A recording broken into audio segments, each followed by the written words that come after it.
آسان اسلوب میں. پہلے حضرت شاہ فرید الحق مرحوم نے بھی اس پہ کام کیا ہے اور دیگر لوگوں نے بھی کیا ہے، لیکن وقت کے ساتھ ساتھ زبان کا اسلوب چینج ہوتا ہے، ضرورت ہوتی ہے کام کو بہتر سے بہتر بنایا جائے.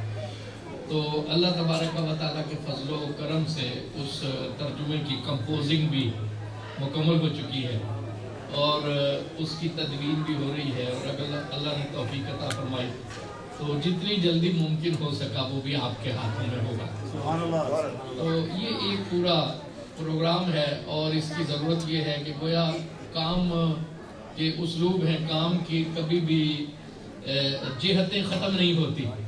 تو ہر شخص اپنے اپنے طور پہ کام کرتا ہے، اپنے اپنے اسلوب سے کام کرتا ہے. اس آرگنائزیشن کا مقصد یہ ہے کہ ایجوکیشن کے حوالے سے جس بھی بنیادی چیز کی ضرورت ہے یہ اسے فراہم کرے، اور یہ چاہتے ہیں کہ اسے کاروباری بنیادوں پر استوار کرنے کی بجائے جب بزنس آتا ہے تو پھر بہت سارے مسائل جو ہیں وہ آ جایا کرتے ہیں. تو یہ چاہتے ہیں کہ دوستوں کے اشتراک سے اور تعاون سے اس کام کو آگے بڑھایا جائے. تو اللہ تبارک و تعالیٰ ان کی مساعی کو قبول کرے. ہم لوگ تو وہاں چونکہ میں لاہور میں ہوں، میرے پاس ایک ادارہ ہے، تو جو ہمیں حکم مل جاتا ہے وہ ہم تو تیار کر کے دیتے ہیں. تو یہ بنیادی طور پر تو فرت اللہ چیمہ صاحب اس سارے کام کے سرپرست ہیں، نعیم بٹ صاحب اس کے روح روان ہیں، اور جن حضرات کے آپ نے نام سنے. اور اس کے ساتھ ساتھ ایک ٹیم جناب پروفیسر اصیل خان صاحب کی آپ نے بڑی خوبصورت گفتگو سنی. اس کتاب، یہ ساری کتاب ان کی نظر سے گزری اور انہوں نے اس میں بڑے مفید مشورے دیے، اور پھر اب یہ اس پہ نظر ثانی بھی فرما رہے ہیں. اور اگلے جو ہم سلیبس تیار کر رہے ہیں اس میں بھی یہ ہمارے سرپرست ہیں. اس طرح اور بھی دوست ہیں، انگلینڈ میں کئی دوست ہیں، شمالی افریقہ میں دوست ہیں. تو اللہ تبارک و تعالیٰ نے اگر چاہا، اسے منظور ہوا تو یہ کام ایک تعمیری انداز میں آگے بڑھتا چلا جائے گا، اور یہ ہر ادارے کی معاونت کرے گا. اور انشاءاللہ تعالیٰ جتنے بھی ادارے ہیں یہ آہستہ آہستہ اس کام کی مقصدیت کو بھی سمجھیں گے، اس کے فائدے کو بھی سمجھیں گے. اور مجھے امید ہے کہ تمام لوگ بڑی فراخ دلی سے اور خوش دلی سے اسے قبول بھی کریں گے اور اس کے ساتھ تعاون بھی کریں گے انشاءاللہ. آج کی مجلس مبارکہ کے حوالے سے پروفیسر اصیل خان صاحب نے بڑے جامع انداز میں پوری تاریخ اسلام پر گفتگو کی، اور یہ ان کا ہی اسلوب ہے کہ انہوں نے اتنے مختصر وقت میں اتنے آسان انداز میں کہ جسے ہر شخص نے جو ہے وہ سمجھا، ہمارے بچوں نے بھی سمجھا، بڑوں نے بھی سمجھا، کیونکہ یہ بنیادی طور پر معلم ہے تو یہ ہر شخص کو بات سمجھانا جانتے ہیں. تو انہوں نے بڑے خوبصورت انداز میں بنیادی بات جو ہے وہ سمجھا دی ہے. بہت کم ایسا ہوتا ہے کہ پروگرام وقت پر شروع ہو اور وقت پر ختم ہو. یہ اس مجلس کی انفرادیت یہ بھی ہے کہ یہ بر وقت شروع ہوئی ہے. تو میں چاہوں گا کہ یہ جس طرح بر وقت شروع ہوئی ہے اسی طرح بر وقت ختم بھی ہو. مجھے کوئی بہت طویل گفتگو نہیں کرنی، چند بنیادی باتیں ہم سمجھ لیں اس فلسفہ شہادت کے حوالے سے. اقبال نے ایک بڑی معنی خیز بات کی. اقبال نے کہا کہ رمز قرآن از حسین آموختیم، رمز قرآن از حسین آموختیم، ذاتش او شعلہ اندوختیم. کہ جو قرآن کی رمز اور معنی ہے نا وہ ہم حسین پاک رضی اللہ تعالیٰ عنہ سے سمجھتے ہیں. سبحان اللہ. رمز قرآن از حسین آموختیم، کہ ہم اگر رمز قرآن کی جو روح ہے، قرآن کا جو معنی ہے، قرآن کا جو اسلوب فکر ہے، قرآن جس طرز زندگی کو لے کر آیا ہے اسے اگر سمجھنا ہے تو حسین پاک کی سیرت کا مطالعہ کرو. رمز قرآن از حسین آموختیم. میرا خیال ہے کہ اس سے زیادہ جامع انداز میں کسی نے بھی فلسفہ شہادت حسین کی مقصدیت کو 2 لفظوں میں اس طرح جامع انداز میں بیان نہیں کیا کہ رمز قرآن از حسین آموختیم. کہ قرآن کی جو رمز ہے اور قرآن کی جو حکمت ہے اسے کسی نے اگر سمجھا اور اگلی نسل تک اس کا ابلاغ کیا تو وہ حسین پاک رضی اللہ تعالی عنہ ہیں، کیونکہ وہ تاریخ کا ایک موڑ تھا۔ اور انہوں نے کہا کہ ذاتش او شعلہ اندوختے، آج جو ہمارے ایمان میں حرارت ہے، ہمارے سینوں میں جو تپش ہے، ہماری لہو میں جو حدت اور روانی ہے، یہ حسین جو ایمان کا ایک الاؤ روشن کر گئے ہیں نا، اسلام کو آج حدت اور حرارت وہیں سے حاصل ہو رہی ہے، وہیں سے حدت اور حرارت حاصل ہو رہی ہے۔ تو یہ بڑی معنی خیز بات ہے کہ کربلا محض ایک واقعہ نہیں ہے۔ ذکر حسین آتا ہے، ابھی حاجی صاحب جس سوچ سے پڑھ رہے تھے تو بے ساختہ آنکھوں میں نمی تھی نا۔ حسین استعارہ ایک محبت کا استعارہ ہے، جذبے اور قربانی کا استعارہ ہے۔ ان کا نام آئے تو آنکھوں میں نم آ جاتا ہے، دلوں کی دھڑکن تیز ہوتی ہے۔ لیکن یاد رکھیے کہ حسین پاک کا مقصد کوئی سطحی مقصد نہیں تھا۔ حسین پاک جو ہے وہ اتنی چھوٹی شخصیت نہیں ہے کہ وہ اس لیے میدان کارزار میں اترے کہ لوگ قیامت تک ان کے نام کی دعائی دیتے رہیں یا محض ان کے نام کا ماتم کرتے رہیں۔ حسین پاک ان سطحی باتوں سے بڑی بلند شخصیت ہے۔ یہ دیکھیں آج جو ایک المیہ ہے نا مختلف، نبی کریم صلی اللہ علیہ وسلم نے خود اشارہ کیا کہ حضرت عثمان کو فتنے سے گزرنا پڑے گا نا، تو نبی کریم صلی اللہ علیہ وسلم نے فساد کر نہیں کہا، فتنہ کہا۔ فتنہ آزمائش کو کہتے ہیں۔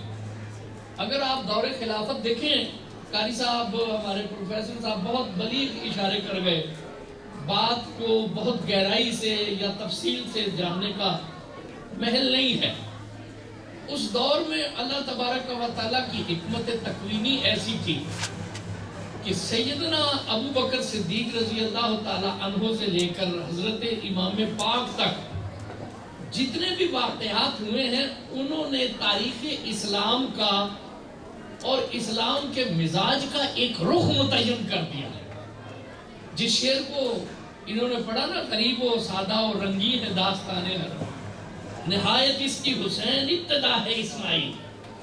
ہم عید الاضحیٰ میں قربانی امام علی مقام حضرت اسماعیل کی یاد کرتے ہیں نا، پھر دیکھیں تو 18 ذی الحج کو حضرت عثمان غنی کی بھی قربانی ہے، یکم محرم کو فاروق اعظم کی بھی قربانی ہے، اور حسین پاک جو ہیں یہ گویا کہ قربانیوں کی داستان کی معراج تھی۔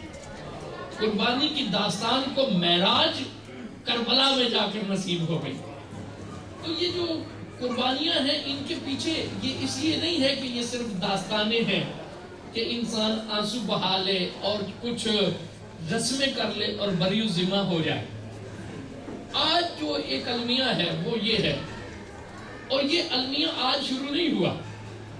حضرت علی مرتضیٰ رضی اللہ تعالیٰ عنہ کے بارے میں نبی کریم صلی اللہ علیہ وسلم جو ان کی ڈیوٹی لگا کر گئے، اگر آپ دیکھیں تو جتنے بھی خلفائے راشدین ہیں نا، ہر ایک کی ایک ڈیوٹی تھی۔ حضرت ابو بکر کی ڈیوٹی بھی اگر آپ احادیث کا مطالعہ دیکھیں تو حضور لگا کر گئے کہ یہ کام ان کے ذمہ ہے۔ فاروق اعظم کے بارے میں حضور بتا کر گئے کہ یہ کام ان کے ذمہ ہے۔ حضرت عثمان کے ذمہ بھی جو کام تھے حضور نے بتائے تھے۔ حضور نے فرمایا تھا کہ تمہیں اللہ ایک قمیض پہنائے گا، تم نے اس سے دستبردار نہیں ہونا۔ حضور کی مرضی میں تھا کہ ان کی خلافت، اور انہوں نے دستبردار نہیں ہونا۔ حضرت علی مرتضیٰ رضی اللہ تعالیٰ عنہ کو حضور اکرم صلی اللہ علیہ وسلم ایک ذمہ لگا گئے تھے، اور ان کے ذمہ کیا تھا؟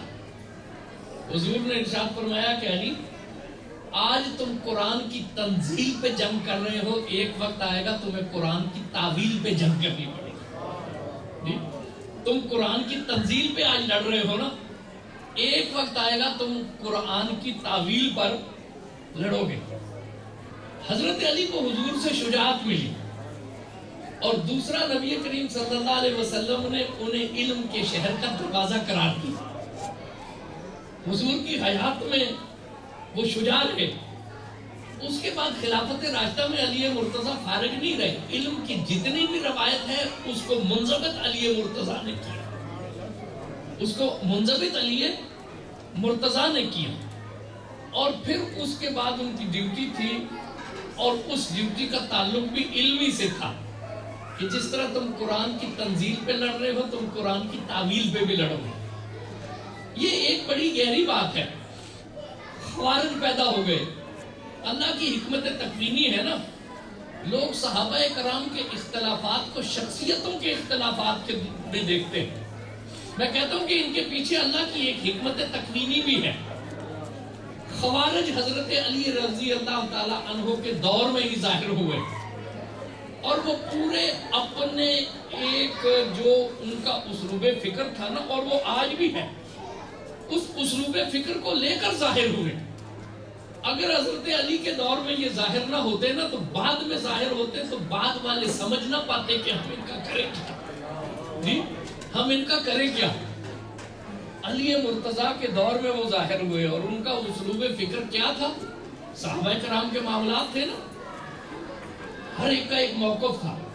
انہوں نے کہا کہ اس موقف کو سلجھانے کے لیے کوئی حکم مقرر کر دے، کوئی فیصلہ مقرر کر دے.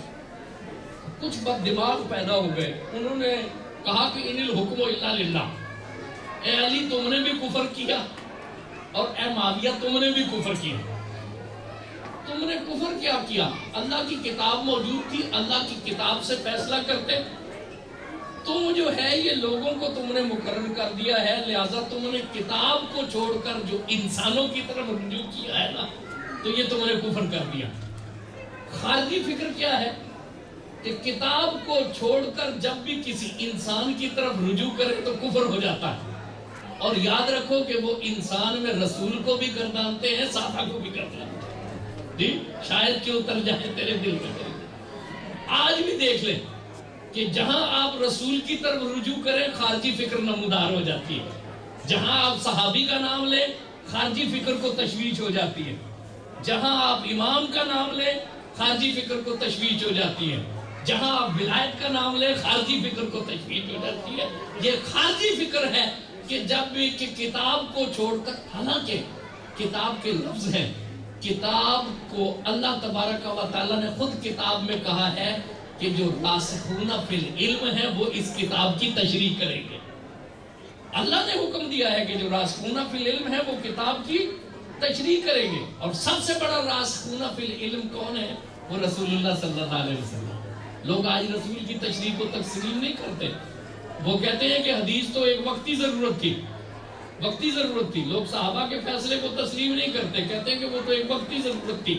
یہی ایک فتنہ تھا کتاب کے نام پہ. حضرت امام اعظم کے دور میں بھی خارجیوں کا گروہ پیدا ہوا. انہوں نے ایک جگہ تنہا دیکھا نا امام اعظم کو تو گھیر لیا.